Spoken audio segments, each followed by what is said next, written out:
Assalamualaikum warahmatullahi wabarakatuh.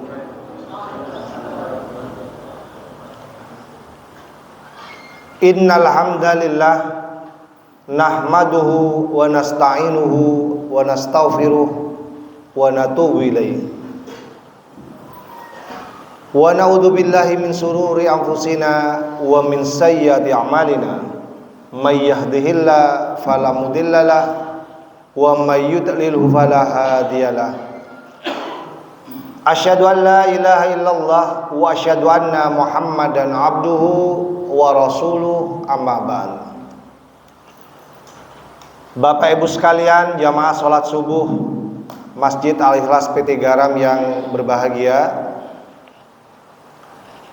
mengawali kajian rutin kita pada setiap hari Sabtu, marilah kita bersama-sama memanjatkan puji syukur kehadirat Allah Subhanahu wa taala.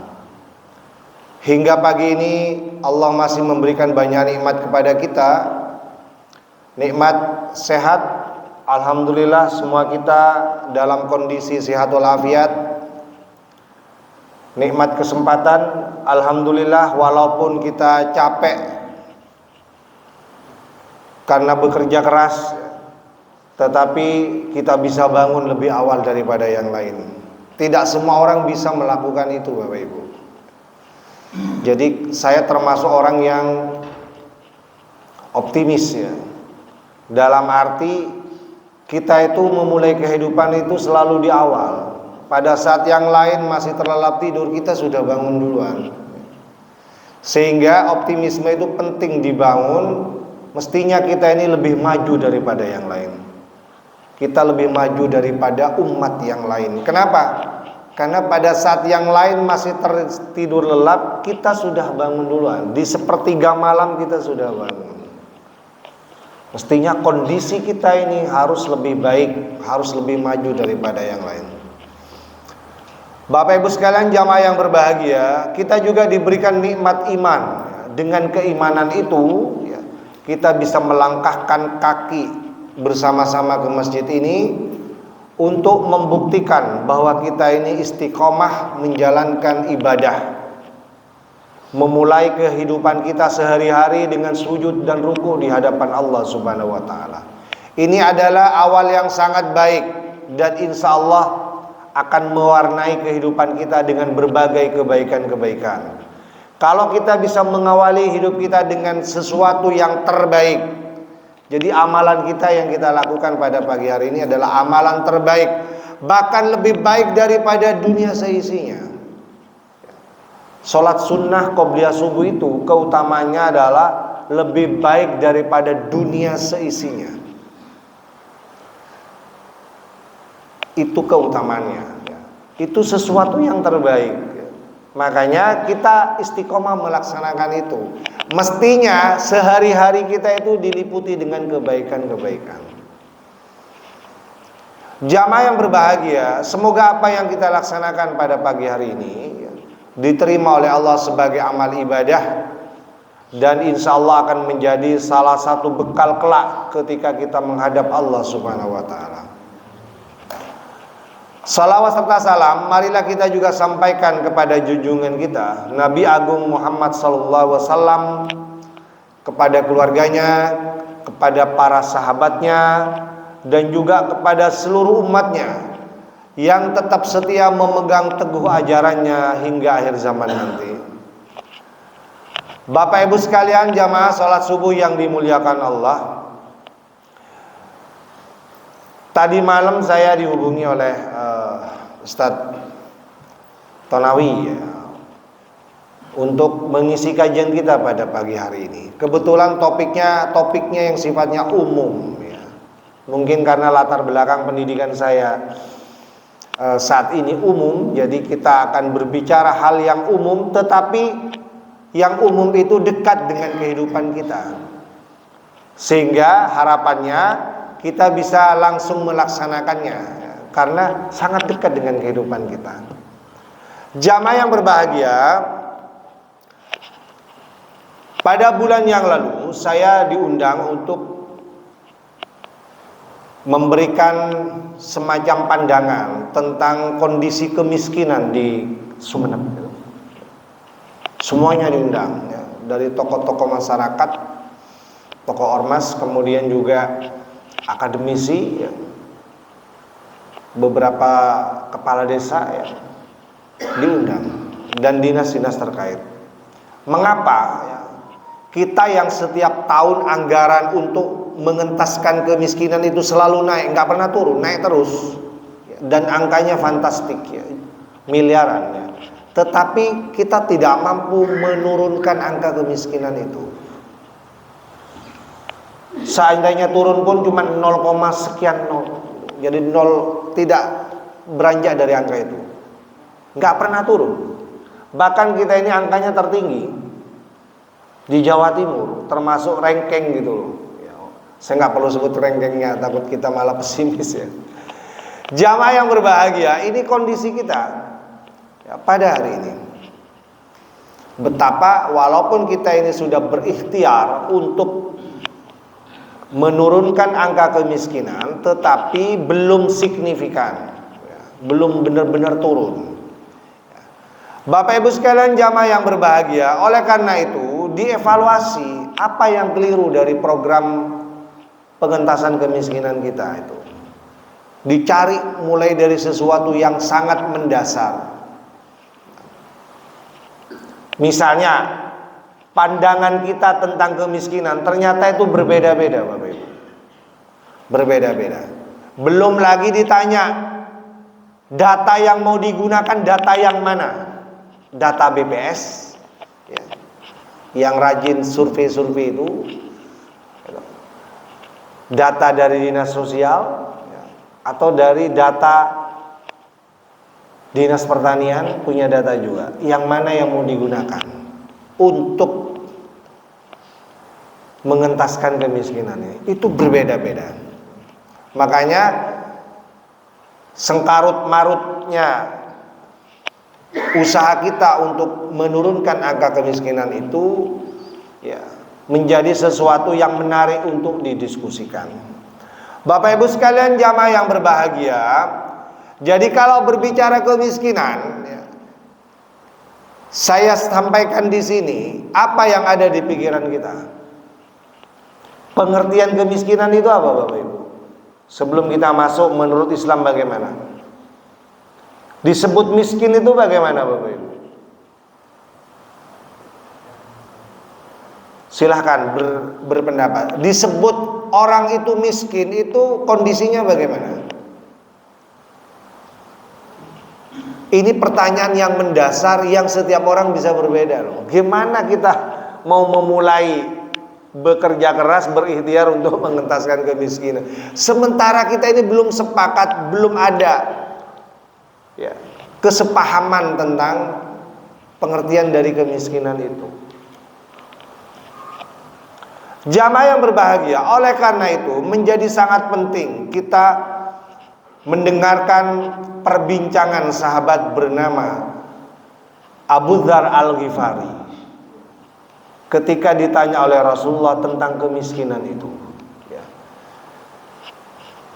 Saya baca sebuah kitab namanya Al-Arba'un Al-Qalbiyah, ya, ditulis oleh Muhammad Saleh Al-Munajjid, ya. Jadi ada kitab tipis itu berjudul Al-Arba'una Al-Qalbiyah. Kalau diterjemahkan ke dalam bahasa kita adalah 40 hadis yang menceritakan tentang hati. Ada 40 hadis yang khusus menjelaskan tentang hati.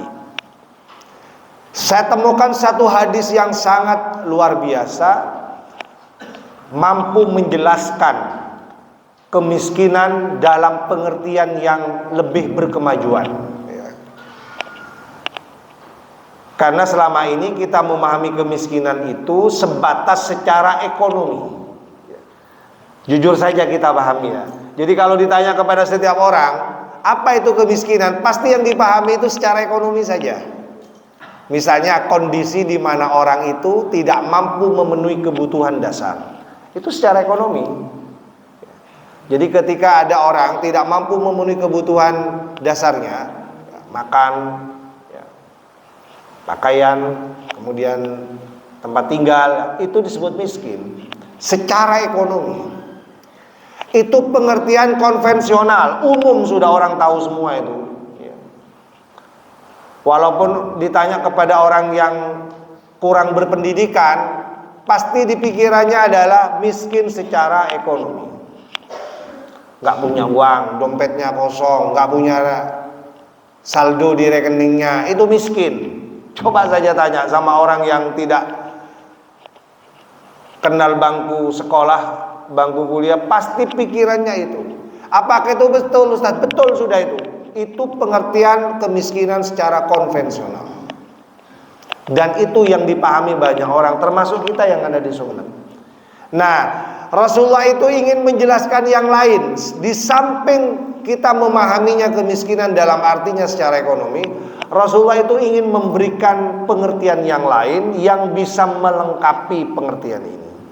Barangkali kalau kita mengenal apa yang disampaikan Rasulullah ini, ya, kita bisa lebih mudah untuk memprogram usaha kita mengentaskan kemiskinan ini. Saya sampaikan di forum itu, di forum FGD, Fokus Group Discussion. Jadi FGD kalau mereka bilang. Jamaah yang berbahagia. Nah, Abu Dzar Al-Ghifari ditanya oleh Rasulullah. Pernah dengar nama sahabat Abu Dzar Al-Ghifari ya? Ini nama kunyah. Kunyah itu nama julukan. Sebenarnya nama aslinya itu namanya Jundub bin Junadah namanya. Nama aslinya itu Jundub bin Junadah. Tetapi beliau dikenal dengan panggilan Abu Dzar Al-Ghifari dan sangat terkenal ya, beliau ini ya. Disebutkan di dalam hadis itu ya, qala li Rasulullah bertanya kepadaku. Apa yang ditanyakan oleh Rasulullah? Atara kathratal mali huwal ghina.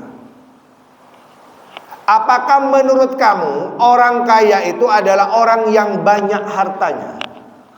Itu pertanyaan Rasulullah. Qala, kemudian beliau menjawab, na'am, iya Rasulullah.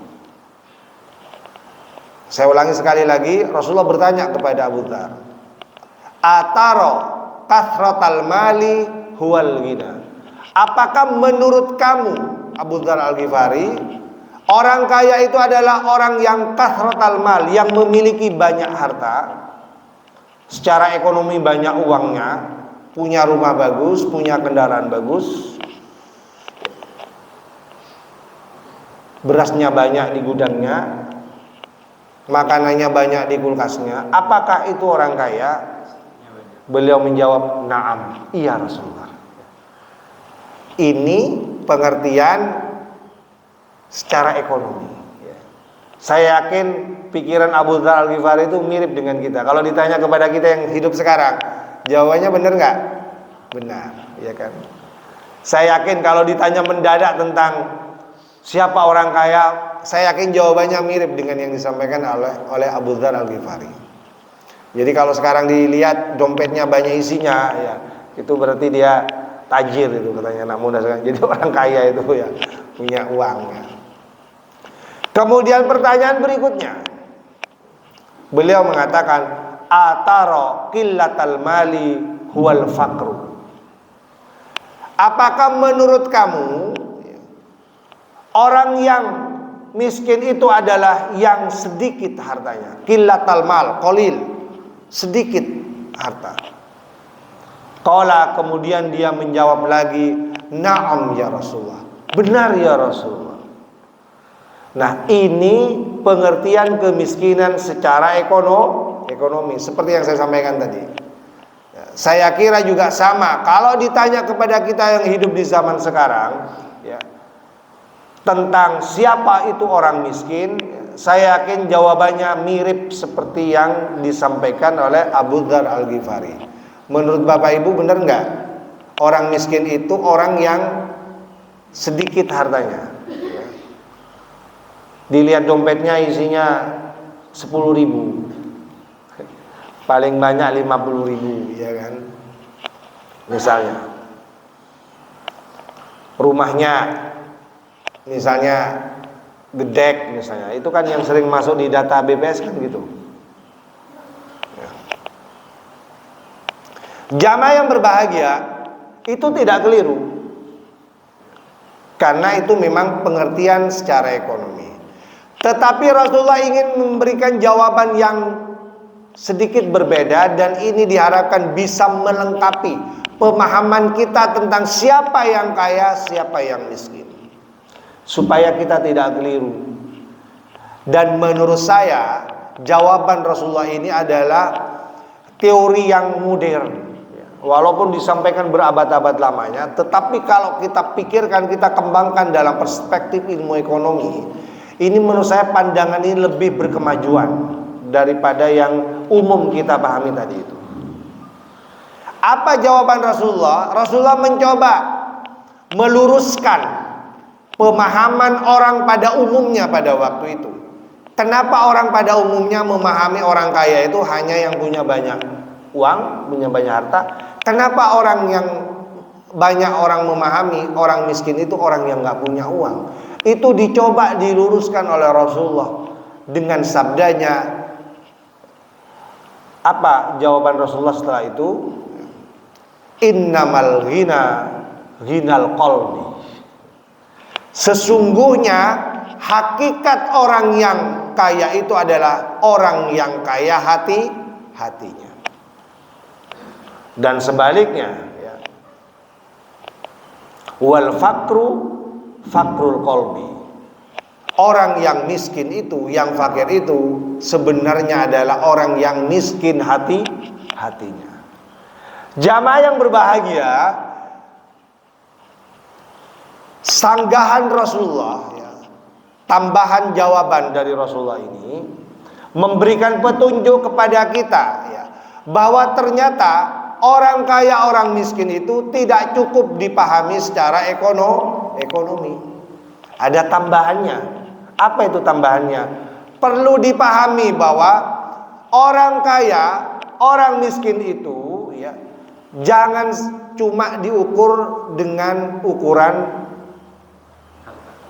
harta, banyak hartanya atau sedikit hartanya. Tetapi menurut Rasulullah, orang itu kaya, orang itu miskin juga perlu dilihat dari hatinya. Kenapa Ustadz? Jawabannya kok seperti itu? Karena ya, ada banyak orang yang punya harta banyak tetapi bisa miskin. Sebaliknya, ada orang yang hartanya sedikit tapi dia bisa kaya. Ini poinnya, ya. Saya ulangi sekali lagi. Menurut hadis ini, ya, ada orang yang mungkin hartanya banyak tetapi sebenarnya dia miskin. Sebaliknya, ada orang yang hartanya sedikit atau pas-pasan tapi sebenarnya dia itu kaya. Kita analisis sekarang karena ini kan kajian ilmiah, ya. Jamaah yang berbahagia. Nah, apa maksudnya orang miskin tapi kaya? Orang sedikit hartanya tapi kaya. Kenapa? Karena dia merasa cukup. Jadi walaupun rezekinya sedikit setiap hari, 50.000 setiap hari, tapi dia merasa cukup. Sehingga kita katakan dia itu berkecukupan. Walaupun dia penghasilannya 50.000 setiap hari, tetapi dia merasa cukup. Sehingga kita sebut dia sebagai orang yang berkecukupan. Sebaliknya, ada orang yang katanya kaya, gajinya besar, bahkan kalau setiap bulan kalau gajinya yang sudah golongannya tinggi, ya, 4 juta ke atas, ya kan? Berarti setiap hari berapa itu? Ya, kalau 4 juta setiap hari berapa berarti? Ya. Kalau tadi kan 50.000 itu, berarti itu ratusan ribu kan? Dia itu katanya kaya, gajinya besar, tetapi ternyata dia itu miskin.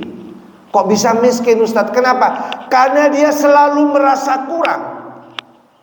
Walaupun dia rezekinya banyak, uangnya banyak di dompetnya, bahkan di rekening-rekeningnya isinya banyak, tetapi setiap hari dia merasa kurang.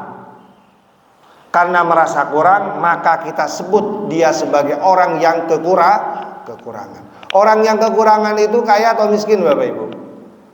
Orang yang kekurangan itu kaya atau miskin? Miskin.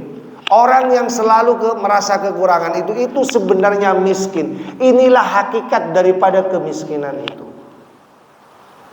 Jadi dia walaupun uangnya banyak, di dompetnya isinya banyak, di rekeningnya banyak, rumahnya bagus, tapi kalau pikirannya itu selalu kurang, bahkan sampai tang tautang, ya, masih pinjem ke bank,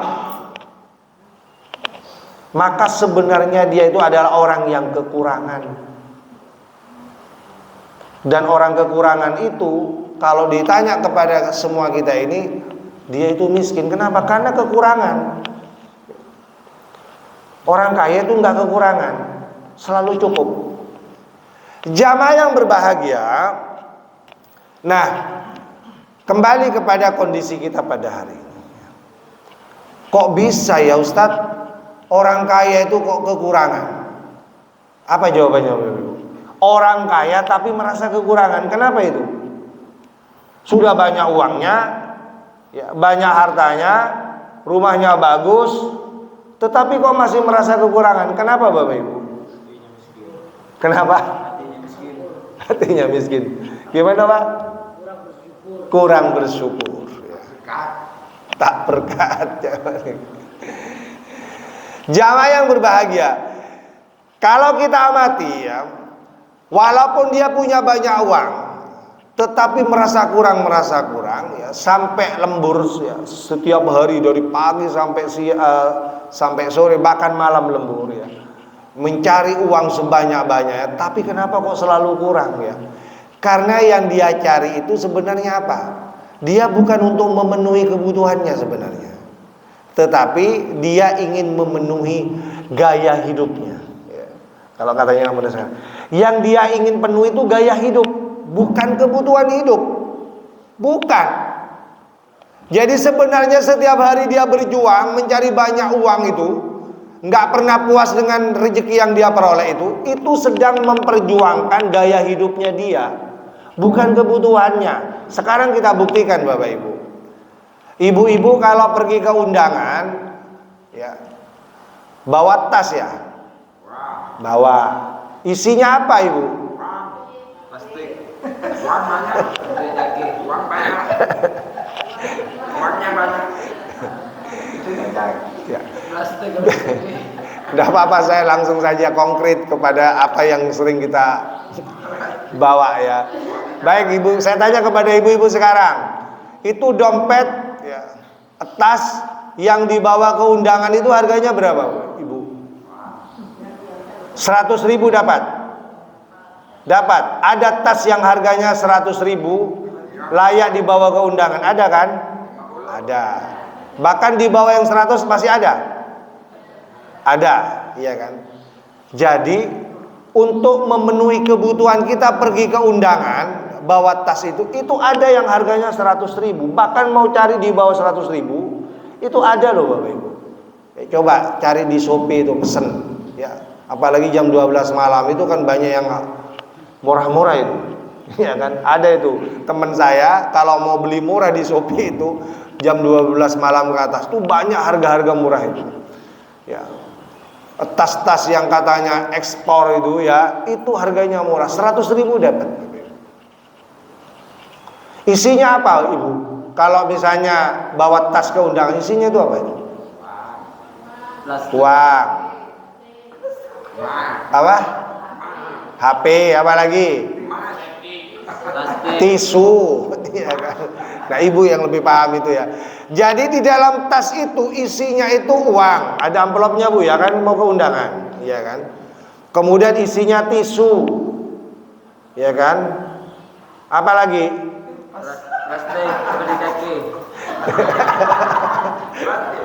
Ya. Nah, isinya itu. Jadi ibu itu pergi ke undangan bawa tas, kebutuhannya itu butuh untuk menyimpan yang namanya tisu, uang ya, di dalam amplop, iya kan, minyak wangi kalau misalnya nanti, iya kan, untuk jaga-jaga, iya kan, bawa minyak wangi misalnya ya. Isinya itu, silakan dibuka kalau nggak percaya. Nah, kalau saya sekarang beritahu Bu, ibu percaya nggak? Ada tas itu harganya 500 juta. Percaya nggak? Percaya? Percaya. Tanya sama istri pejabat. Percaya Bapak? Ada loh tas yang dibawa ke undangan itu, harganya 500 juta. Yang mereknya apa itu? Hermes apa itu ya? Saya nggak tahu tuh. Pokoknya itu ya yang bermerek itu. Harganya 500 juta Bapak Ibu. Yang sering kita lihat dibawa oleh istrinya pejabat-pejabat itu. Bapak Ibu tahu isinya apa itu di dalam tas 500 juta itu? Sama isinya. Ada uangnya di situ kalau ke undangan itu. Ada tisunya, ada make upnya kalau misalnya mau bawa make up ya kan. Artinya apa? Kebutuhannya sama-sama tempat untuk ada uangnya, ada tisunya. Jadi kurang lebih isinya sama, nggak jauh beda. Memang kebutuhannya itu. Tapi kenapa ada yang harganya 100.000, ada yang harganya 500 juta? Coba tanya itu. Kok bisa dia itu ya, sekedar pergi ke undangan, nilai tasnya itu 500 juta. Sekali lagi itu adalah gaya hidup. Gaya hidup orang kaya itu seperti itu. Makanya dia nggak pernah puas, selalu kurang dan kurang. Kenapa? Karena yang dipikirkan itu adalah gaya hidup. Gengsi, Ustadz, saya kan istrinya Pak Sekda ya kan misalnya ya. Saya ini kan istrinya Bupati, masa saya mau beli di pasar mana sini nih? Pasar Satuan ya kan. Saya belinya di mall di Surabaya yang harganya jutaan ya kan. Jadi sekali lagi itu gaya hidup. Makanya orang itu selalu merasa kurang walaupun uangnya banyak. Ya. Bukan lagi berpikir kebutuhan, bukan, tapi gaya hidupnya itu sebagai orang kaya ya, supaya lebih bernilai di mata orang banyak. Dia melakukan itu Bapak Ibu walaupun harus, mohon maaf ya, walaupun dia harus menggadaikan SK PNS-nya di bank itu untuk membeli yang gitu-gitu. Itu contoh ya. Kemudian contoh yang kedua, kalau beli nasi goreng di sini berapa harganya? 10.000 dapat Bapak Ibu?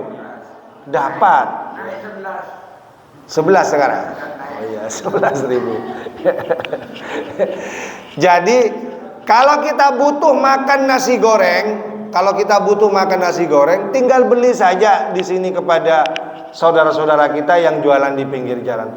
Cukup 10.000 ya. Mungkin 13.000 dengan es tehnya bisa kita penuhi kebutuhan kita untuk makan nasi goreng. Tapi ada loh Bapak Ibu, orang yang tidak mau beli nasi goreng 10.000, dia lebih memilih beli nasi goreng yang ada di restoran itu, yang mahal-mahal itu. Harganya berapa? Berapa? Hah? Mahal harganya, apalagi yang ada spesialnya itu. Nggak usah jauh-jauh lah Bapak Ibu kalau sempat ya, kalau punya uang tapi ya, silakan datang ke beberapa tempat yang ada di Sumeneb. Bandingkan harga nasi goreng yang ada di sini dengan yang di tempat sana. Misalnya Arina Cafe yang baru itu ya. Sudah masuk ke sana? Belum? Ya. Tapi saya nggak mau nyebut merek ya, salah satunya contohnya ya kan. Siapa yang beli nasi goreng di situ yang harganya itu sampai 25.000 itu minimal? Yang itu yang nasi goreng biasa itu, yang belum yang spesial itu. Siapa? Mereka yang punya banyak uang, yang menuruti gaya hidup daripada kebutuhan. Gengsi Ustadz, saya kan pejabat, jadi dia setiap malam kalau nggak cocok dengan makanan di rumahnya, dia ajak semua keluarganya itu cari tempat yang model-model seperti itu, yang ada pajaknya itu. Jadi dia nggak mau makan kalau nggak ada pajaknya yang besar itu. Coba lihat pajaknya berapa. Pajak makan nasi goreng itu pajaknya besar loh Ibu. Bisa-bisa kalau di total nanti itu pajaknya itu bisa melebihi itu loh, melebihi menu apa gitu ya. Bapak Ibu perhatian nggak dengan apa itu stroke yang diberikan itu? Lihat pajaknya berapa itu. Pajaknya orang kaya kalau beli makan di situ. Jamaah yang berbahagia, itu yang bikin kita merasa terus kekurangan walaupun itu kita kaya raya. Karena yang kita tuntut itu adalah bagaimana mengikuti gaya hidup, bukan kebutuhan hidup. Saya kasih contoh yang terakhir lagi. Bapak Ibu pernah dengar dulu, pernah viral ya. Karena orang sekarang kan suka yang viral-viral tuh Bapak Ibu ya. Rujak. Kalau beli di sini berapa? 8.000 dapat. Sudah enak Pak. Sudah enak. Rujak. Ya, mending beli di sini aja di Pasar Satuan tuh ada rujak di situ yang enak ya. Ya kan? Beli sudah. 8.000. Bapak Ibu percaya ada rujak harganya 25.000? Di mana? Di Selopeng. Di rumah saya dulu ada yang viral, namanya rujak Syahrini namanya. Di Saronggi di Tanah Merah, pernah dengar? Rujak Syahrini. Itu harganya satu porsi 25.000. Bandingkan dengan rujak satuan yang 8.000, iya Mas. Jauh kan? Bapak Ibu tahu siapa yang beli rujak Syahrini sampai ke Saronggi sana, padahal di sini banyak? Tahu? Saya tahu Bapak Ibu. Mereka yang berseragam PNS itu, yang dari dinas-dinas itu, mereka berduyun-duyun mencari yang viral-viral itu. Coba bayang ke sana, ke Syahrini itu. Saya tanya, gimana rasanya rujak Syahrini? Sama saja Bapak Ibu.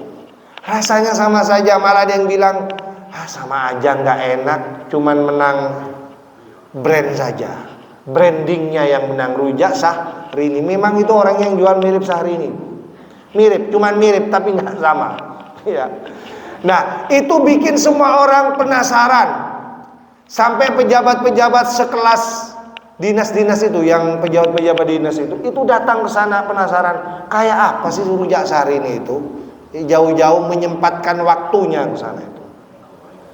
Coba, sekali lagi ini gaya hidup. Gaya hidup orang sekarang itu suka yang viral-viral. Kalau enggak yang viral nggak mau dia ya. Kalau yang biasa-biasa nggak mau. Jamaah yang berbahagia, inilah ya potret hidup kita ya. Pada saat kita merasa kekurangan-kekurangan itu ya, maka pada akhirnya kita itu bermental miskin ya. Kenapa? Karena itu kita selalu kekurangan. Oleh karena itu, Bapak Ibu sekalian, saya sampaikan di forum itu, kita akan mengalami terus kesulitan untuk mengentaskan kemiskinan. Kenapa? Ya, karena kita tidak mampu memahami kemiskinan dalam pengertiannya yang lain. Ini yang disebut dengan kemiskinan secara kultural namanya ya. Kemiskinan secara kultural itu maksudnya adalah ya, apa? Hati atau mentalnya dan perilakunya itu miskin. Walaupun dia orang kaya raya, tetapi hatinya dan mentalnya itu miskin. Kurang-kurang terus ya. Itu. Kemudian berikutnya, coba cermati di desanya masing-masing. Kalau ada pendataan dari BPS ya, kan ada pendataan nih, siapa yang mau dapat bantuan sosial itu. Coba dicek apakah valid datanya. Saya sampaikan itu di forum itu. Karena ternyata banyak sekali ya saudara-saudara kita, bapak-bapak kepala desa itu, bapak ibu kepala desa itu intervensi. intervensi terhadap pendataan itu.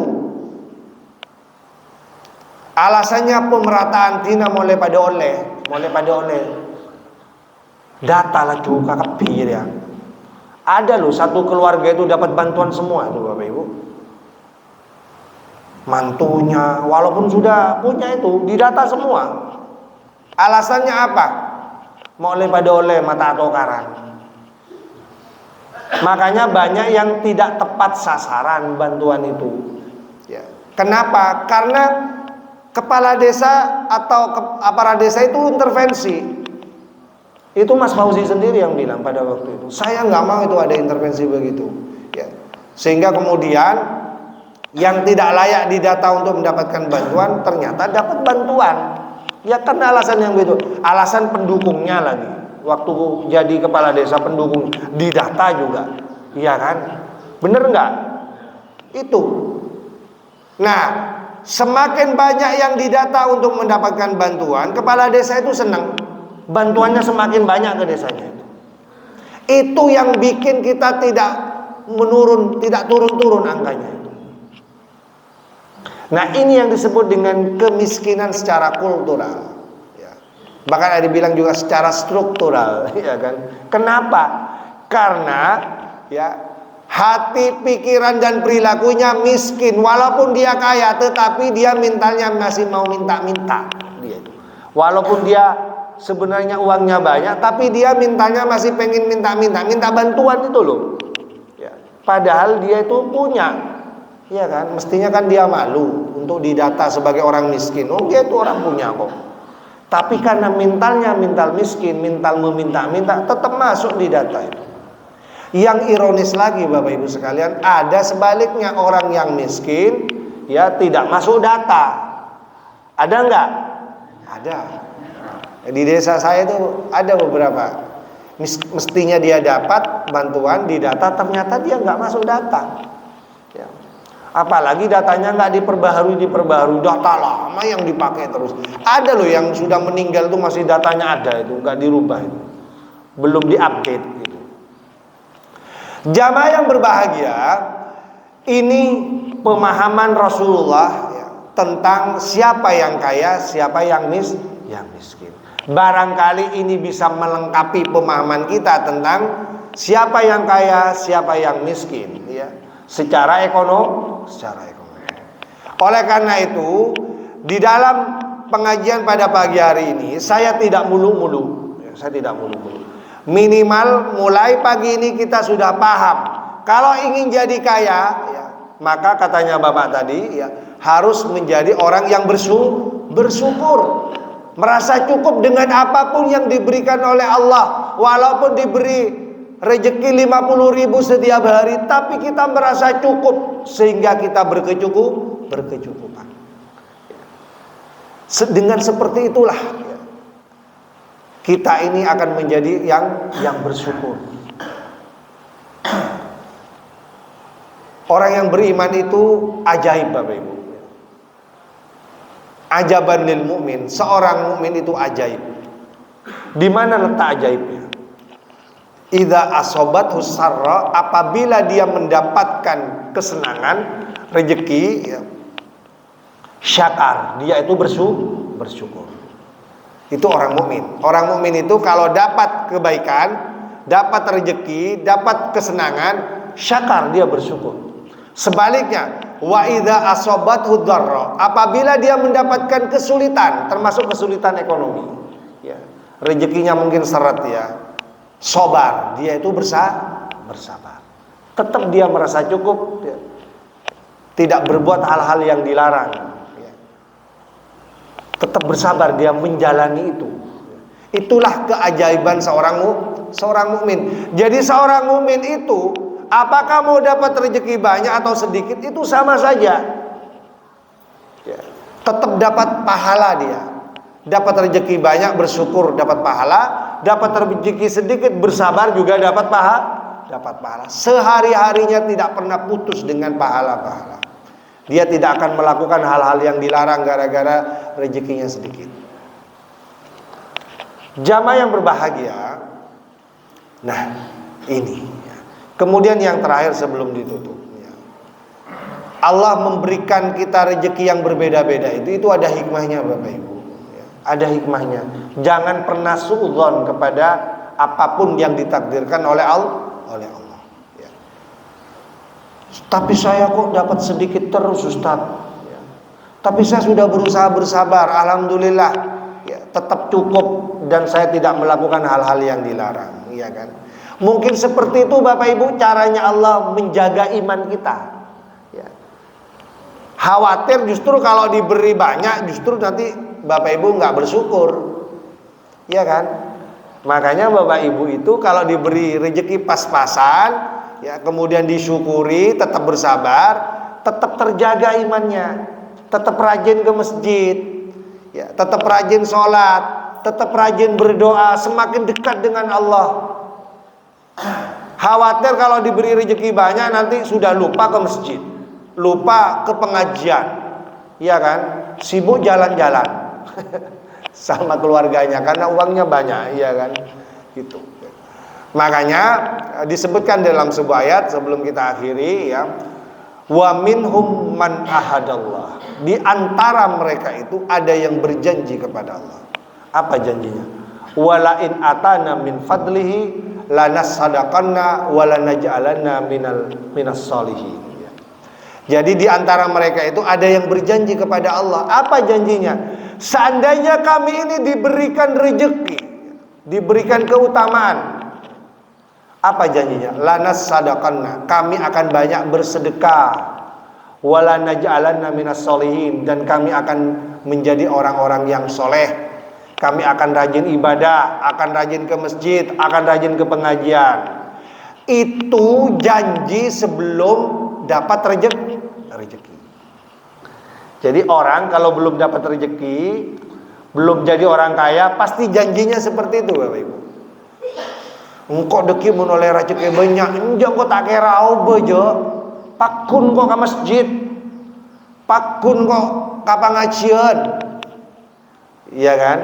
Itu sebelum dapat rezeki dia, sebelum jadi orang kaya. Janjinya seperti itu diabadikan di dalam Al-Quran. Akan ada orang yang berwatak seperti itu. Tetapi setelah itu ada ayat berikutnya. Falamma atahum, maka tatkala Allah benar-benar memberikan kepada mereka min fadlihi, keutamaannya, rezekinya, bahilu bihi, mereka itu bahil, mereka itu pelit, watawallau, dan mereka lupa mengingkari apa yang sudah dijanjikan sebelumnya itu, wahum mu'ridun, dan mereka itu membelakangi semua yang dijanjikan itu. Ya. Nah, inilah mintal-mintal orang-orang yang ingin kaya, ya, dengan janji-janji seperti itu. Ini mengabadikan sifat seorang sahabat waktu itu yang namanya Sa'labah namanya. Sa'labah pada waktu itu janjinya seperti itu. Sa'labah itu seorang sahabat yang dulunya rajin beribadah. Kalau sholat jamaah tidak pernah di saf kedua, saf pertama terus Bapak Ibu. Sa'labah itu. Tetapi beliau punya kekurangan. Apa kekurangannya? Beliau itu miskin. Dari sangat miskinnya diceritakan beliau itu hanya punya selembar baju. Kalau cuma punya selembar baju, kalau dicuci berarti harus nunggu kering kan, baru dia bisa menggunakan dan beribadah. Kemudian menghadap Rasulullah, ya Rasulullah, supaya saya sama seperti yang lain, doakan saya supaya cukup, supaya baju saya bisa ganti-ganti, supaya saya bisa mencukupi kebutuhan sehari-hari. Ya Allah, ya Rasulullah, tolong doakan. Ditolak oleh Rasulullah. Enggak. Datang lagi, ditolak lagi. Datang lagi, ditolak lagi. Sampai kemudian Rasulullah mau mengabulkan dan mendoakan, semoga Sa'labah ini diberikan rezeki yang cukup. Hanya bermodalkan 1-2 kambing yang diberikan kepada Sa'labah. Sa'labah sukses mengembangkan bisnis kambingnya. Yang awalnya 1-2 jadi 4, jadi 8, jadi 16, sampai ratusan kambingnya itu. Dari sangat banyaknya kambingnya itu dia sibuk dengan urusan kambing. Dari sangat sibuknya dia kemudian sering terlambat. yang awalnya saf pertama, saf kedua, saf ketiga, saf keempat, kemudian hilang, tidak pernah ke masjid. Kenapa? Karena sibuk urusan dengan kambing, embe itu. Ini diabadikan di dalam Al-Quran seperti yang saya sampaikan tadi. Jadi orang kalau sebelum kaya mesti dia minta didoakan seperti itu. Ya Rasulullah, supaya saya ini ibadahnya lancar, supaya saya ini rajin bersedekah, doakan saya supaya saya cukup nanti jadi orang kaya, saya akan jadi orang dermawan. Tapi setelah diberi seperti itu Bapak Ibu. Makanya sekali lagi jangan pernah mengeluh, jangan merasa menyesal, ya. Jangan suudzon. Dengan apapun yang Allah takdirkan, dengan rezeki yang kita terima, kita harus tetap bersyukur. Mungkin dengan seperti itu caranya Allah menjaga iman kita, supaya kita tetap rajin beribadah, rajin ke masjid, rajin ke pengajian, ya kan? Insya Allah ya, kita akan menjadi hambanya yang bersyukur, ya. Bapak Ibu sekalian jamaah yang berbahagia, saya kira itu yang bisa saya sampaikan, ya. Sebenarnya masih banyak yang ingin saya sampaikan, tetapi waktunya habis. Tapi dengan sesuatu yang sedikit itu, harapan saya ada sesuatu yang bisa dibawa jadi oleh-oleh ke rumah, bisa diingat, bisa langsung dipraktekkan dalam kehidupan kita sehari-hari. Cukup Bapak Ibu? Cukup ya? Baiklah, kalau sudah cukup, marilah kita tutup dengan doa kafaratul majlis.